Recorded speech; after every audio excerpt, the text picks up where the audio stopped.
Marathon Project co-founder and CEO Ben Rosario and I sat down to come up with a short list of guests we knew we wanted on the Inside the Marathon Project podcast.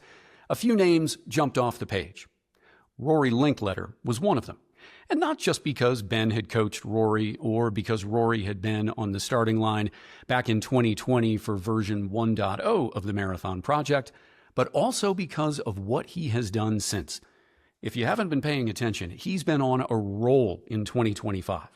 Best ever career marathon in Boston, just a few weeks later, runner-up performance in Ottawa, and then in August, a national title at the Canadian Half Marathon Championships. It's the type of year that forces you to pay attention. And so when we thought about, well, how do we frame up this episode, the narrative was pretty easy to write. How about Rory Rising? Because that is exactly what's happening. You've got an elite level marathoner who is elevating his game at just the right time as we're coming into the Olympic cycle for LA 2028. Welcome to Inside the Marathon Project. I'm your host, Steve Sievert, and I am thrilled to be welcoming in Rory Linkletter to the show. Rory, thanks so much for joining us today. Thanks for having me, and thanks for the lovely, kind introduction. All right. Well, I felt it was appropriate, and Ben signed off on it, so we're going with it. All right. We've got a lot to cover, but I want to start by taking you back to Boston. Boylston Street, April 21st. You're in a duel with your former BYU teammate, Clayton Young. A top 8 finish on arguably the biggest stage in marathoning is on the line, and somehow you drop the line, "Let's tango." And I just have to know, was that a line or sort of thinking that was in your head prior to that point, or was that just spontaneous in the moment? Completely spontaneous and in the moment. And I remember I forgot what I said to him. I knew I said something, but I didn't remember. And it was his recollection and him bringing it to light that kind of gave it legs. Because obviously, when you're on the receiving end of that, I think it leaves a stronger impression. But for me, it was just like emotion. Like I knew we were going to battle the last 400 or 500 meters of a marathon, which is really exciting. And that was what came out of me. What also was going through your mind at that time? Because here, that's a unique situation. You don't often, as a pro, get to head into a sprint finish with a former teammate. I mean, what was going through your mind at that time?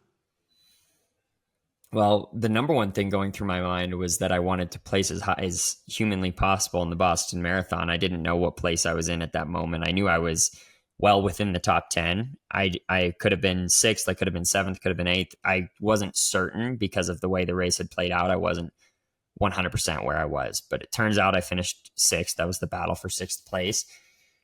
And yeah, I mean, it was just about trying to place as high as I could and beat as many people as I could and get everything I could out of myself at the very end of a race that was already going to be, regardless of what happened, the best race of my career to date. And yeah, it was just kind of a punctuation, capitalization, cherry on top moment. And you had a similar circumstance at the Canadian Half Marathon Championships. So you and Canadian marathon record holder Cam Levins are battling it out for the title. You're looking over your right shoulder just before you break the tape. So I have to ask, I mean, in the moment, were you thinking, well, should I break out another dance-related line here, like one of salsa or a little merengue? Did anything go through your head at the time? No, I was just happy to get away from Cam because that was one of those races where I didn't necessarily feel my best the whole time. I knew I was in a good position and I was going to be able to compete to win, but I kind of was like, what's going to happen here? And when we were still side by side with about a K to go, I remember thinking to myself, well, if he was going to drop me, he would have already done it. I had led most of the race to that point. So now it's just, let's relax as much as I can and try to figure out how to win this race. And it was like really, really intense battle. He didn't give an inch until the final 50 meters. So we were side by side for the entire stretch of this race, which is an out and back race. And we kind of ran like this side by side for the whole last 2-3K, like no break in. No one had like a slight advantage even. It was shoulder to shoulder.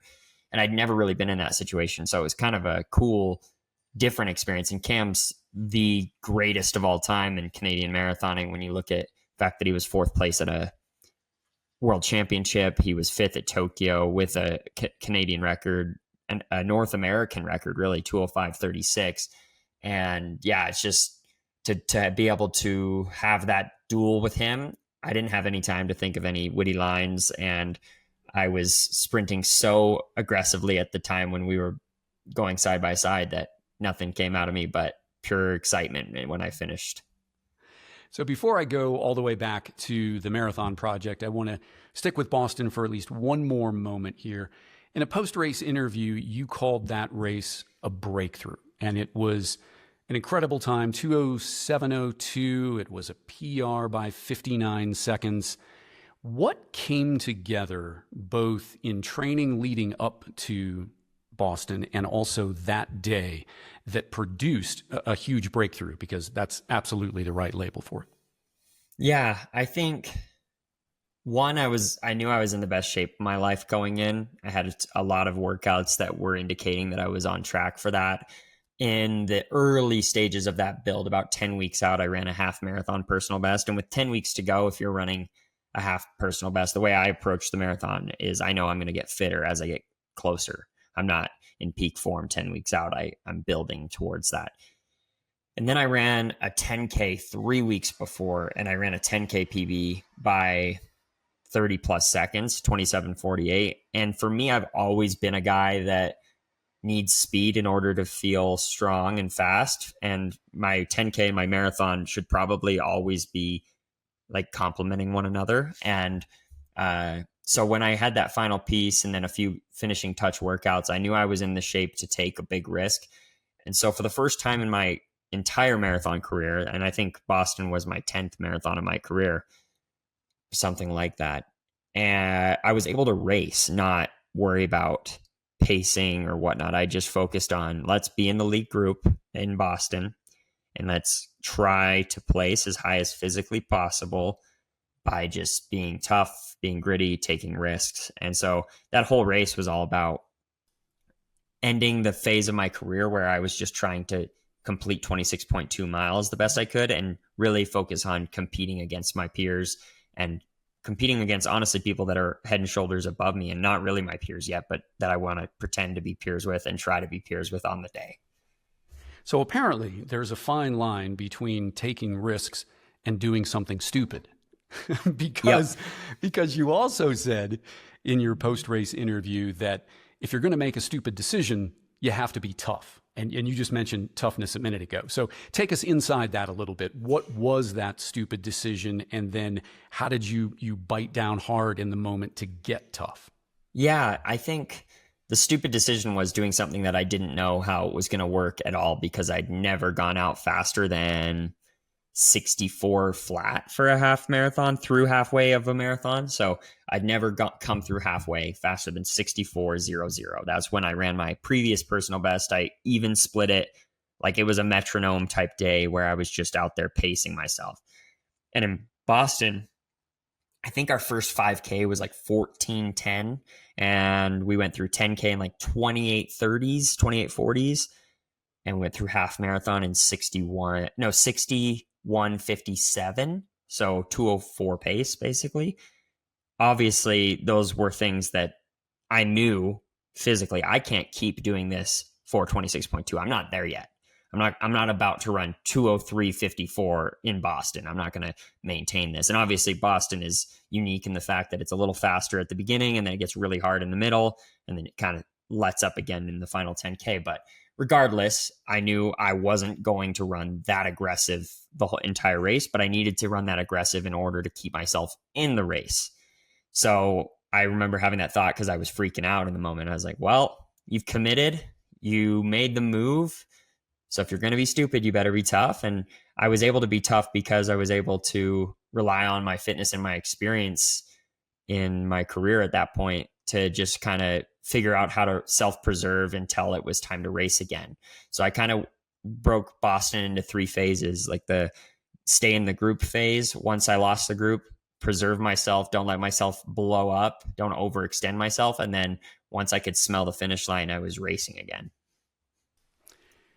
It's only natural when you land number 2 on the list, because you are now the second fastest Canadian marathoner of all time with that 2:07:02, to take a peek at the time above that. And obviously, you know what it is and you know who owns it, right? It's the 2:05:36 from Cam Levins.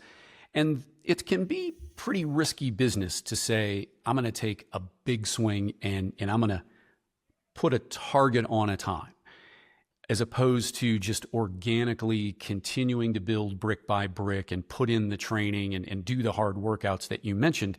But it seems like, you're Rory doing Rory things now. You're being bold, because you've said as part of your pursuit here coming up in Chicago in October, you want to take a crack at that time. Yeah. Why is now the time? And then what do you need, if anything, to do in your training to change things up to make that a realistic goal? Yeah. So obviously Boston was a breakthrough, and it opened my eyes to what's possible for me in the marathon. And I think running for 6th place there on that day, running 2:07, surviving that first half that was way over my head and not dying was enough to say, what if I do it again, but at a faster race course that's more designed for time trials and pursuits like Chicago, for example. I feel like I'm now in the place where even if I can't run 2:05:35 and get the record, like beat Cam's time, I'm at least fit enough and I've at least come far enough in my career where I can go for it and it not be absolutely crazy stupid.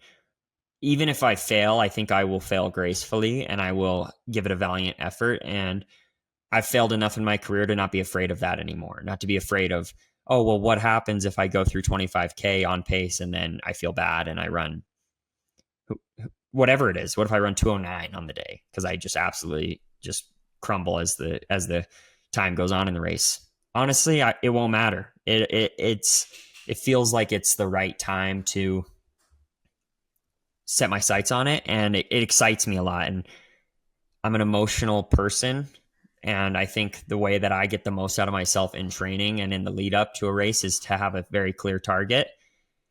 And in Boston, that target was to try to race to be top 10.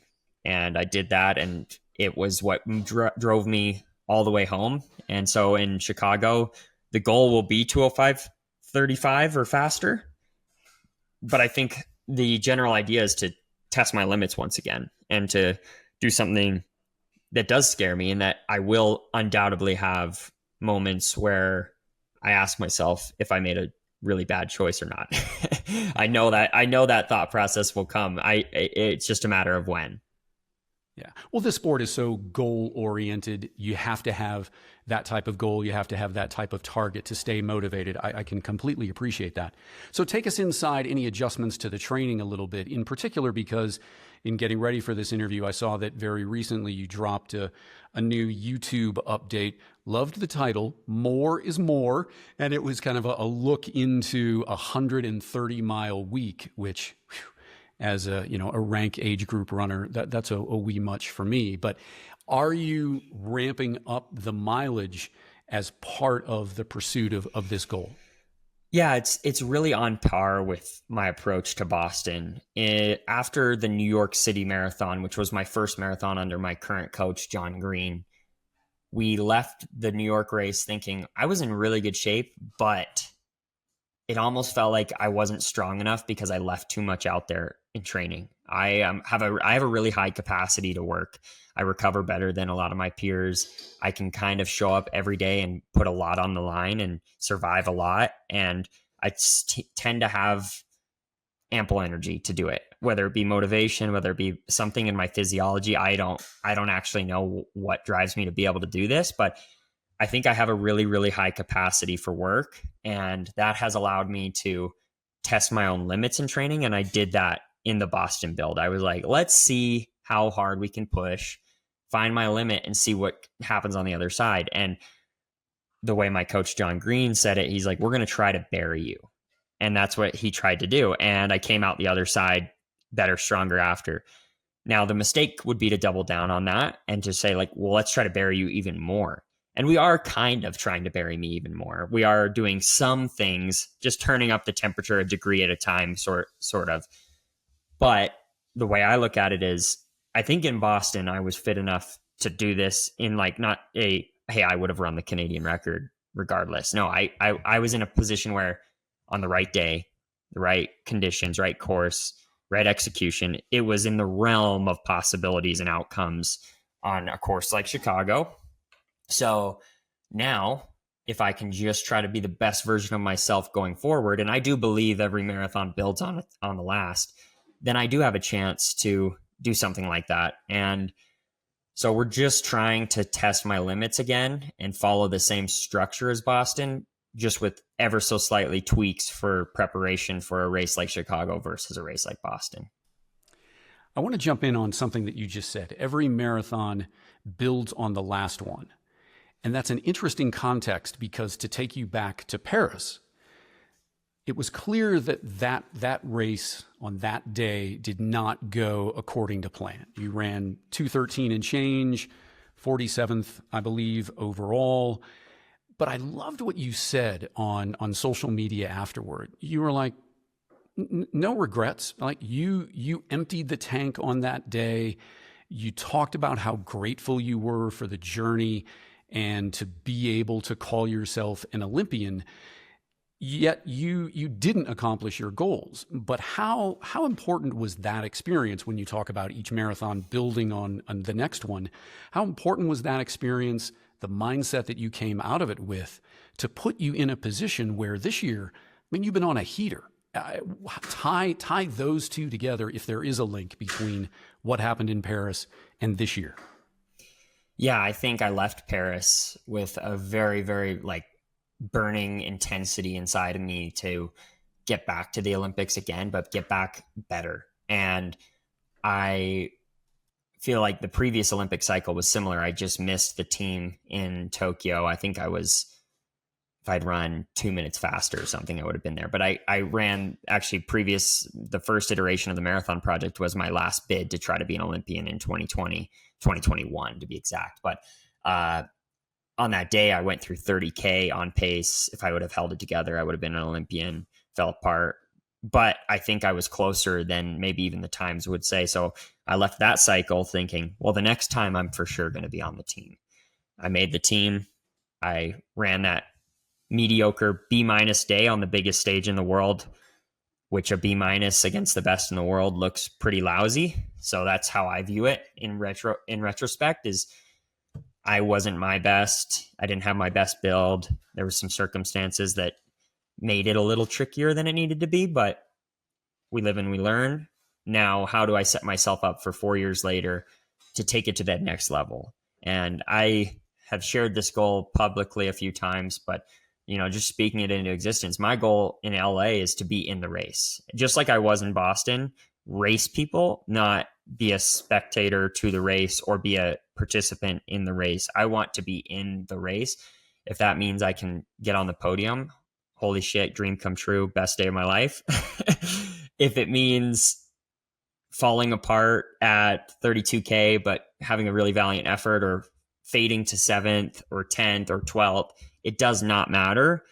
What I want is to leave there being like, that was what I really wanted out of an Olympic experience, was to be in the Olympic race, racing to try to win, really. Like, that's the mentality, whether or not that's a reality, that's the mentality that I want to be able to have on the day. Appreciate you sharing that. And just a couple of days after Paris, I mean, you got some life-altering news when you found out that your coach at the time, Ryan Hall, was making a change and he was no longer going to be coaching anymore. I mean, I can only imagine, you come off that Olympic experience and then just days later you find this out. And what's insightful is you had mentioned perhaps in an interview that if you had your way, Ryan would be your coach for the rest of your career. So it didn't seem to me that it was just losing a coach, but losing a coach and a mentor and a friend and someone that you envisioned a lifelong relationship with. What was the process for dealing with that emotionally and mentally and then saying, all right, I got to find a new coach. How did that Yeah. unfold? Yeah. So, like any relationship that ends, I feel like there's always signs that it might end. And Ryan was definitely giving me some signs. I could just tell that, when I first started working with Ryan, I could sense a passion for what we were doing. And by the end, I sensed that his passions had shifted a little bit. And he wasn't like not caring and not providing for me in like a coaching standpoint. It was just, I could sense a shift in him. And if you ever get the pleasure to really get to know Ryan Hall, he is a free spirit and he will follow whatever his heart sends him on. Right. And right now it's just a different journey than what I'm doing. And it didn't involve continuing to show up to Lake Mary Road twice a week and long runs and biking next to a bunch of people and spending time and effort and energy on other people. He wanted to move forward and do something different. He had been kind of buried in the running world for as long as he could remember, and he was ready to take a step back. And I respect that. And I think everything happens for a reason. And there's always like some sort of invisible strings in this. And I think I got everything that I was intended to get out of the relationship with Ryan without even knowing it, right? Like he taught me so much, but he gave me the opportunity to go into the next setup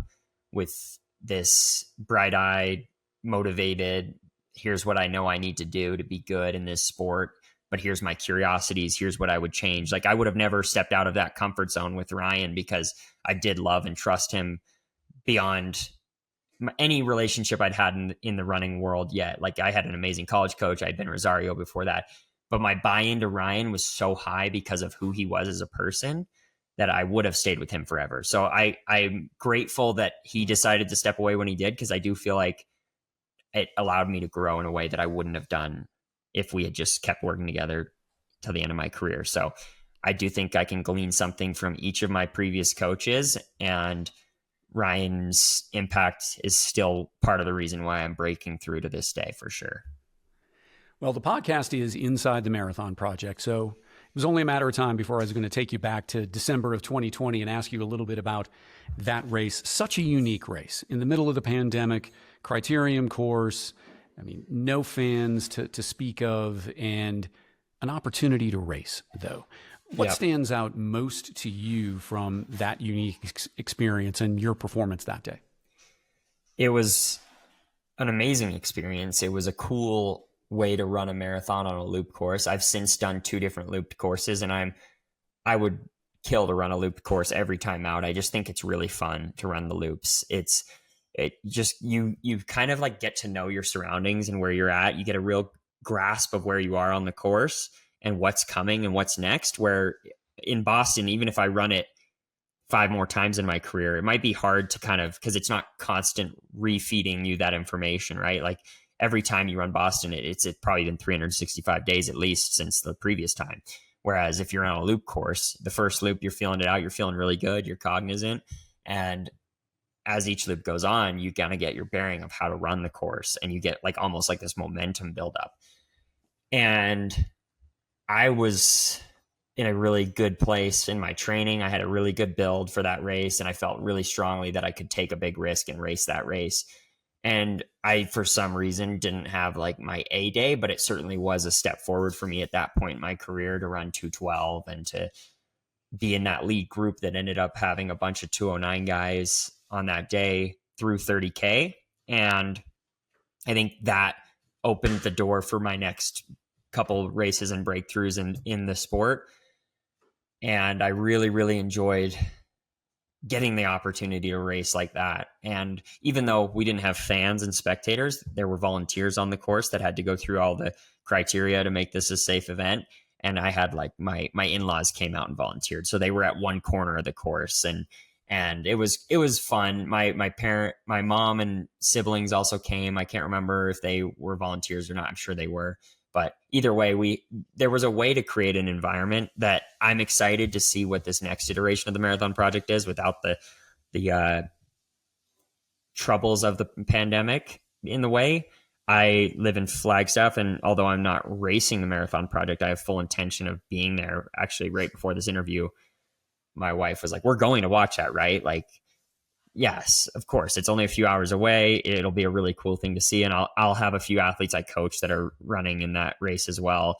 And hopefully a few more friends in there. So I'm really excited to head down there and kind of feel how that can build on itself. I think 2.0 is going to be better than 1.0 for a number of reasons, but I'm excited to see what's next for the marathon project in the years to come.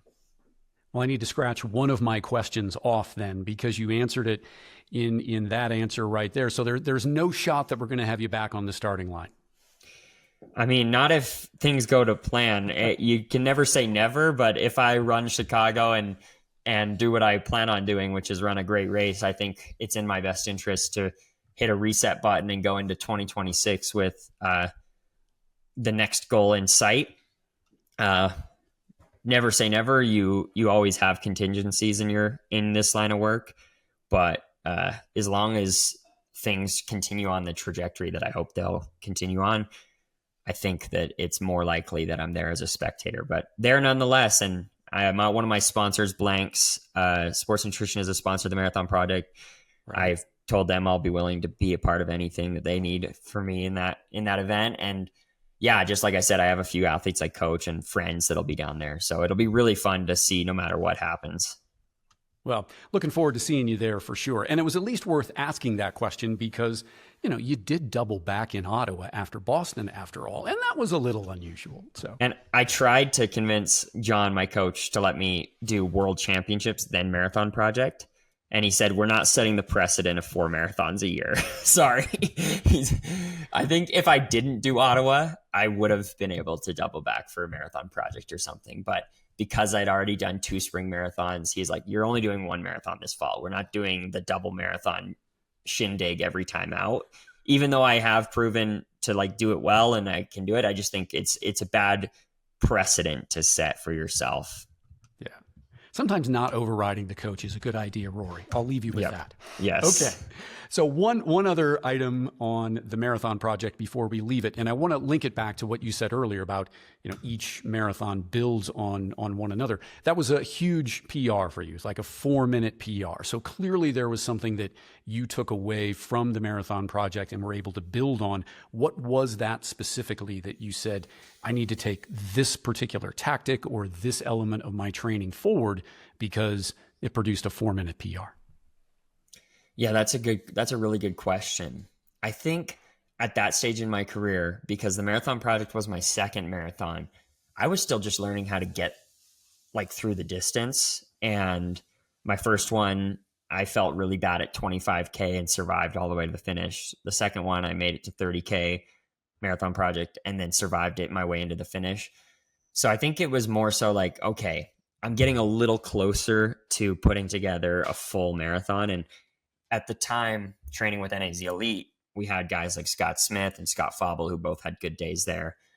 And I remember just being what's the difference between them and me, and what can I do to get to that level to be able to finish this race? Because in training, and I'm sure Ben Rosario could tell you because he was my coach at the time, I was putting them, in the coffin, taking them to the woodshed, whatever you want to say, a lot of the time. And that's kind of the frustrating part, is I actually think I was fit enough to run 209 on that day, but I just didn't have the experience or the lifetime miles. I don't even know. So it feels like a lifetime ago now. I've done so many different races since then, but I have no doubt that it was a nice step for me, and it left me wanting a lot more than anything.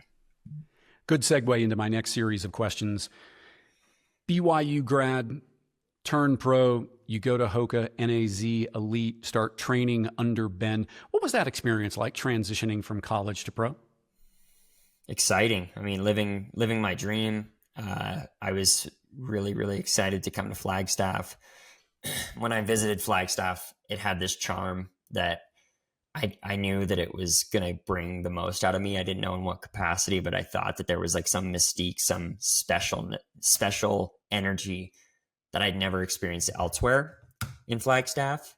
And at the time, there was really only one premier marathon group, one with multiple high-level aspiring professional men and women running really, really well at the time. And I knew I wanted to be a marathoner. So NAZ was a very clear and obvious choice. And admittedly, I didn't have like people banging down my door with giving me offers at the time. I kind of had an underwhelming final year at BYU, but I was really excited to join NAZ Elite and have that opportunity. And I'm so glad I did, because people like Alafine, people like Steph Bruce, Kellen Taylor, Scott Fauble, and Scott Smith were the perfect segue mentors to catapult me into the next phase of my running, which was becoming a marathoner and learning how to become a marathoner. All of those athletes have had great success in the marathon, and it was nice to just get a little bit of mentorship out of that experience from all those people. Ben's not here, so we can dish a little bit about him here if we can. Just kidding, of course. But what did you take away from Ben specifically as a coach? Because the more I get to know you and we're having this conversation, you definitely like to take elements of all of your experiences, and that's making you better as an athlete, making you better as a runner. What specifically stands out to you in terms of what you learned and took away from your experience with Ben as your coach?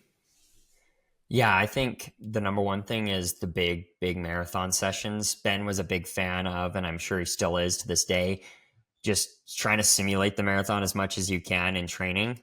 And a lot of those workouts that I did under NAZ, I still do to this day, or I did with Ryan, or I do with John Green, like with modifications, obviously.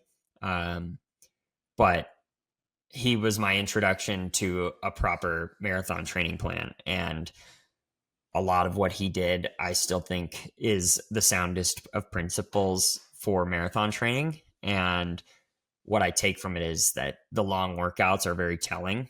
They are not everything, but they're very telling. And you can't hide from them. And they're a really good way to learn how to develop all the necessary skills to get through a marathon. Because the marathon, more than just a test of physical fitness, I think is a test of mental fortitude and of your ability to problem solve on the fly. And those sessions are just great simulations for that exact thing. What are you going to do if you get a side stitch and you still have 5 miles to go? What are you going to do if your pace starts to come off just a bit, but you know it's only going to get harder from here? Those are things that are going to happen in the marathon. And the sessions that Ben put us through were very, very specific to that. And they allowed me to learn those skills. And I was a slow learner, but I learned eventually. Appreciate you sharing that. Sounds like you had a great experience. You mentioned some of the athletes that you were able to train with. I mean, some real greats at the marathon for sure. But there came a time where you were looking to make a change and you left the group. Must have been a hard decision, just given all the great experiences that you had. What went into making that decision, and why was it right for you at the time to break away? Well, I mentioned earlier that I'm an emotional person. I think I follow my heart more than anything. And 2021 was a really, really, really hard year for me as a person, as an athlete, as everything. In that year, I missed making the Olympics. There's one. I became a dad. I lost a father. And between all of those things happening and my career in running going really poorly, I felt like change was the only way to get myself out of whatever rut I was in. I can't tell you what one thing needed specifically to change, but I knew something had to change, and the easiest thing to change in running is your coach. It's either move or change coaches. It's an easy thing to change, and so it was just a time where I, in my heart, knew I got to do something different, and I gotta grasp at straws here, or else my career will be over. And I really felt that. I felt that urgency. I felt if I didn't take things into my own hand and grab control of something, that I was going to lose everything. And so it was kind of a desperate move, honestly. It was a following your heart, following your gut, and just trying to find something that was different and could help me rediscover kind of the confidence and the swagger that I feel like I repossessed today, but I kind of had, like, through that rough year, whether it be the personal reasons or the running woes, I kind of lost a little bit of my swagger.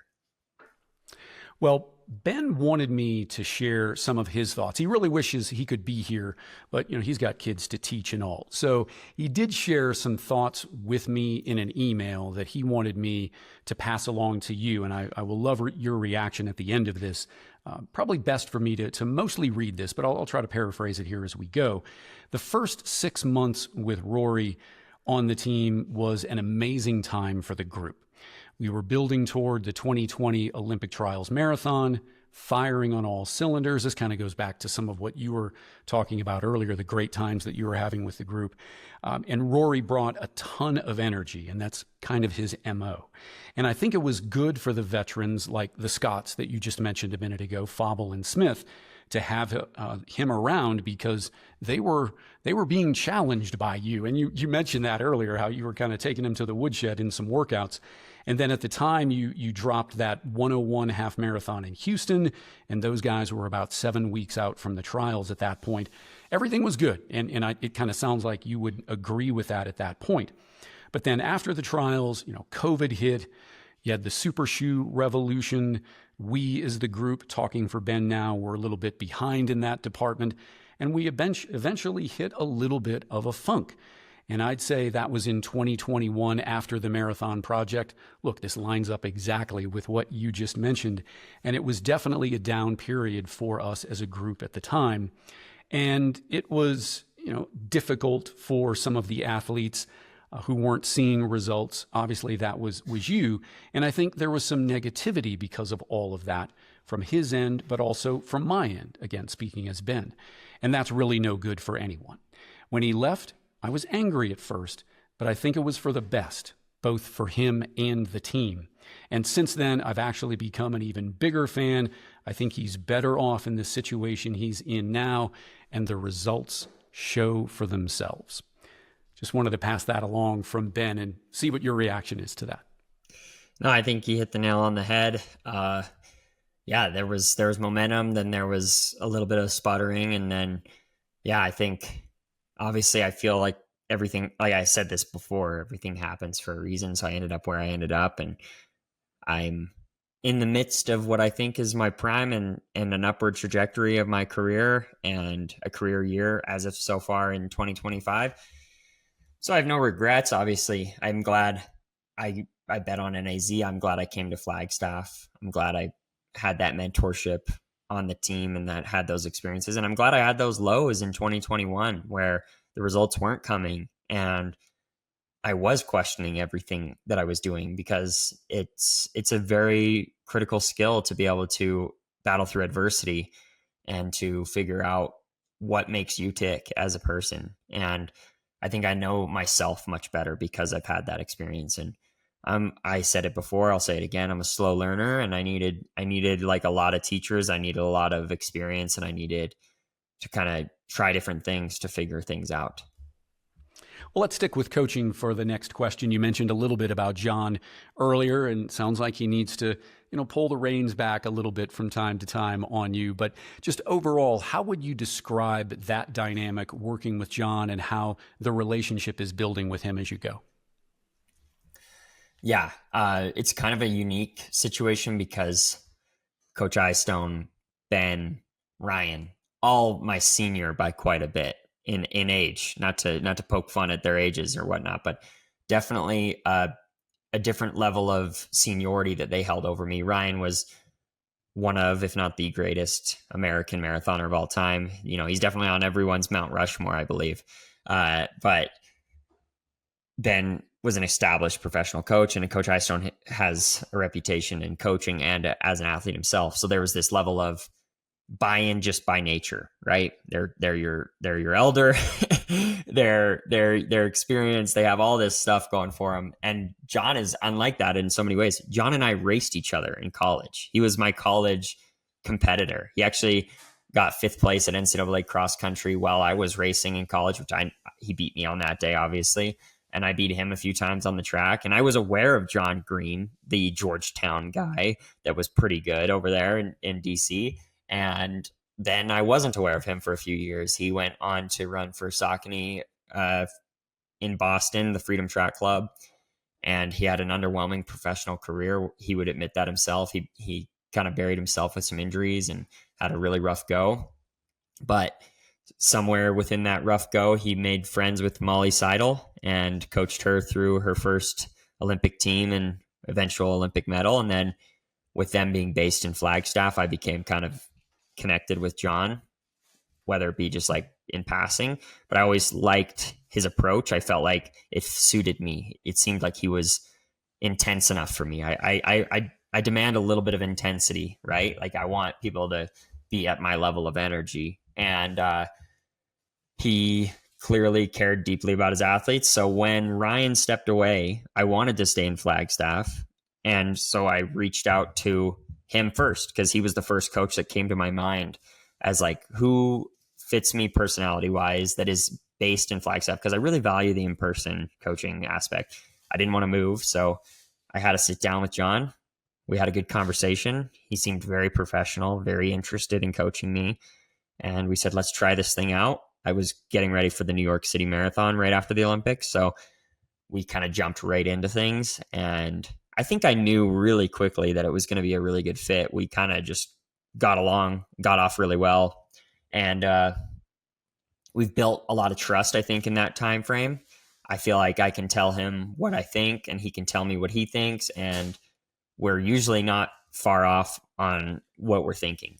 That's what I love about him more than anything, is I don't ever feel like we're not on the same page. It's not like we have to fight over, oh, I think I should do this, or he's thinking I should do that. Because I am an opinionated runner. I'm an opinionated athlete. And I feel like he is already thinking what I'm thinking. It's not like I'm coming to him with an idea and he's like, actually, I was thinking the exact opposite thing. So we just seem to have really good chemistry right now. And I think the success we've had so far this year is a product of that, a product of just two people being on the same page, similar goals, and a lot of trust being built. And right now we have a lot of that. And I think any athlete would say trust in their program is probably the most important thing. And you had this structure with the team at NAZ Elite. What's the setup like in working with John? Are you training with others, or are you primarily doing your workouts and some of your recovery on your own? Yeah, so when I was with Ryan and when I was with John, funny enough, I was kind of a pioneer of sorts of building a team around those guys. Like I'm a big salesman when it comes to trying to get people to come train with me. I'll meet someone at a road race. I'll just be like, come to Flagstaff, come train with me. And they'll, some people take you up on it. This running world, there's a lot of talent. And I think that's my favorite thing to do, is to just mix in with people. And Flagstaff's such an open community that we have people coming and going and people willing to work together. And I was John's first professional male athlete he'd ever coached. So when I joined, there was no training partners. That quickly changed. I recruited John Gay, fellow Canadian, to join our group, fellow Canadian Olympian. And Nico Montañez recently joined, 209 marathoner, American, former college teammate of mine. Aaron Benenfeld, German, going to be representing Germany in the 10,000 in Tokyo this summer, joined. And I feel like I'm not missing anyone. No, that's our in-town team. And then we've had a lot of out-of-towners like come and go. So it is a team. We do meet up together. This morning I worked out with Nico, and Philly Bowden, a gal on our team, worked out as well at the same time, same place. So we do meet as a team. It's structured and we have a good relationship across the board, but it's not quite on the level of structure that a Ben Rosario team or a college team would be. You've mentioned Flagstaff a number of times in our chat, and you mentioned earlier it's kind of this special place. You were drawn to it right out of college. What do you think, besides just the general support of running in this community, what do you think makes it special? I think, for one, the climate and the training grounds. There's a lot of places at altitude that don't have the amount of network of running options that Flagstaff has. Flagstaff is almost, it might be one in a million, might be one in, there's no other. It's just, we just have this crazy network of just dirt roads, trails, and everything. That's special. And the weather is pretty good. You're at 7,000 feet. most places that are at 7,000 feet are untrainable in the winter months, or have like a insane fire season that ruins some of their summer months, this, that, or the other. There's just a lot that can happen when you're talking about this altitude, but somehow Flagstaff kind of stands in this isolated plateau and is able to be really runnable year round.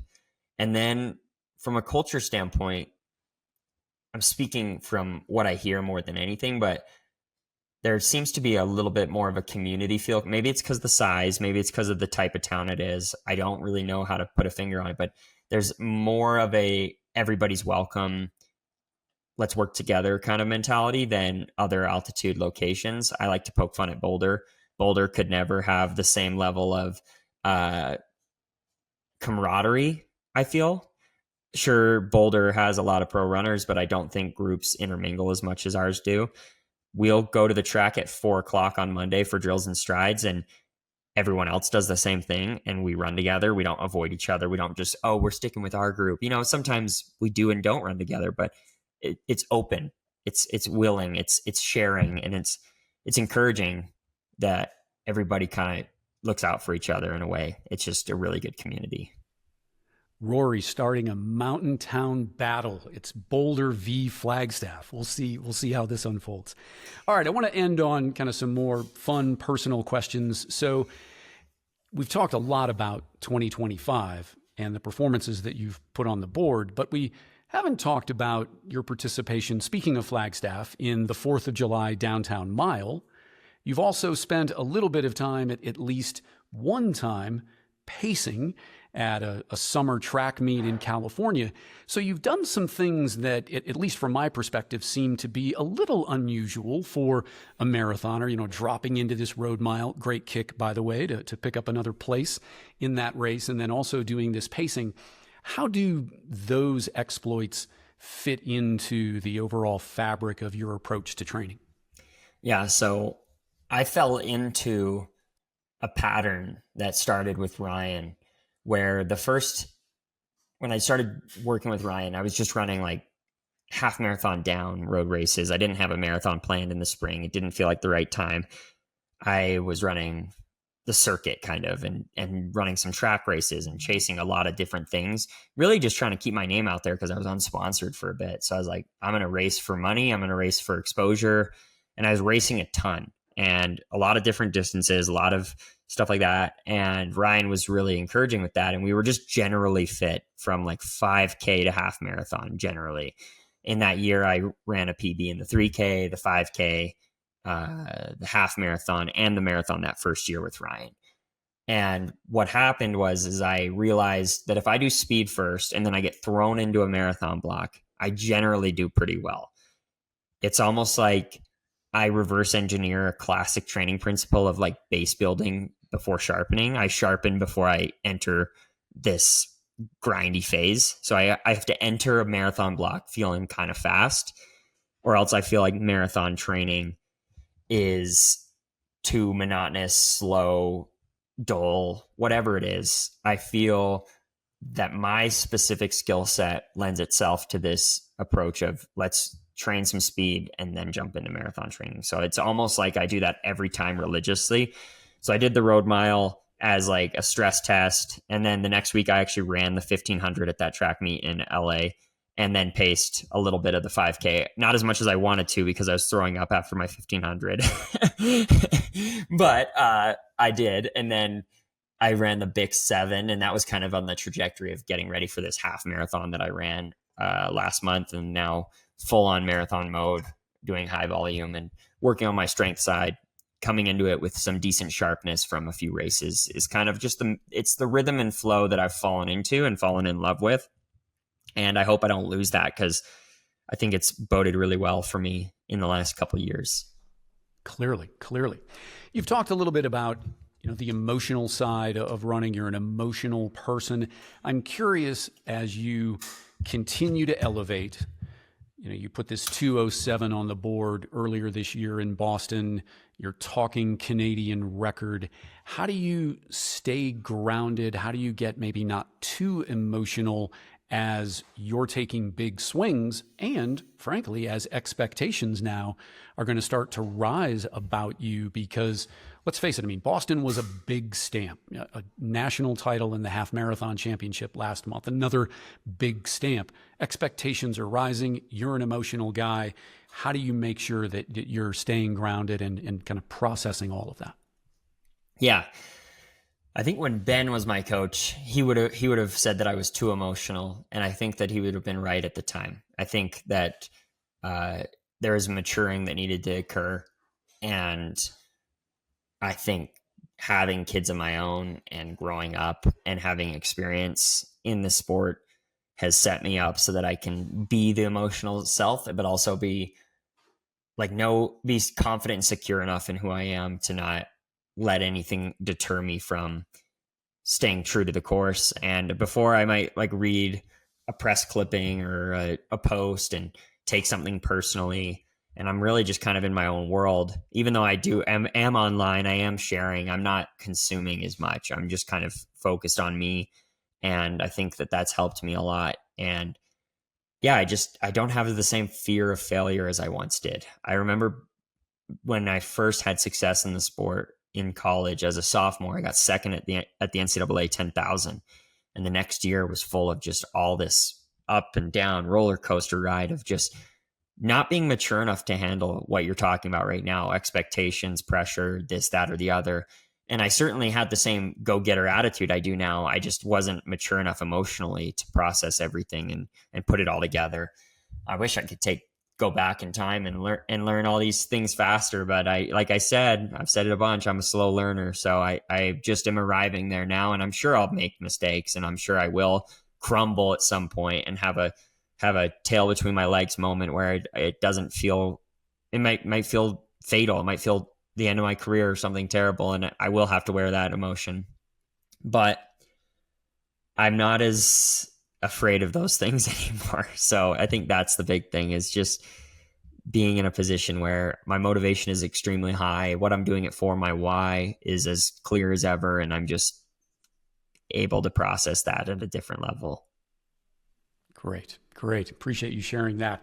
Well, let's end on this. So as I was doing the research for this podcast, I hadn't realized that earlier in your career, you had a pretty tightly cropped cut, right? I mean, You had your own style, and so now you're rocking the mullet. Okay. So as you've evolved as a marathoner, your hairstyle has evolved. So what's gone into that? I mean, you have to share that. My hair changes more than most people's underwear does. I'm a man of many hairstyles, and Ben can attest to that. If he was here today, he would be able to remember when I was rocking a man bun during the pandemic. So I went to BYU. Clean cut was the way. You had to have your hair off your shoulders. You had to have all these dress and grooming standards. And so when I left BYU, I was like, I'm going to grow my hair out for as long as I can. Got my hair insanely long, way longer than it is right now. And I did a lot of fun stuff with that. And then I went through a phase where if I was going to run a world championship marathon or an Olympic marathon, I believed I needed to shave my head because I knew that it was going to be warm at those races, and I couldn't fathom the idea of intentionally making my head hotter than I needed to for a hot race. So I really just I'm pretty impulsive with my hair. And right now I feel like there's a little bit of Samson-esque energy to the mullet and to the long locks. And I think it'll take a bad race for me to cut my hair again. I'll trim it. I'll go to the barber and get cleanups and make it look a little bit more tuned up for races. But I think I'm going to rock the flowy look until I'm either in a race that's too hot to wear it, or something goes bad and I need to hit the reset button. All right. So this is going to be the Chicago look then, more or less. More or less. I'll probably get a tune-up for it. Something, maybe some racing stripes or something.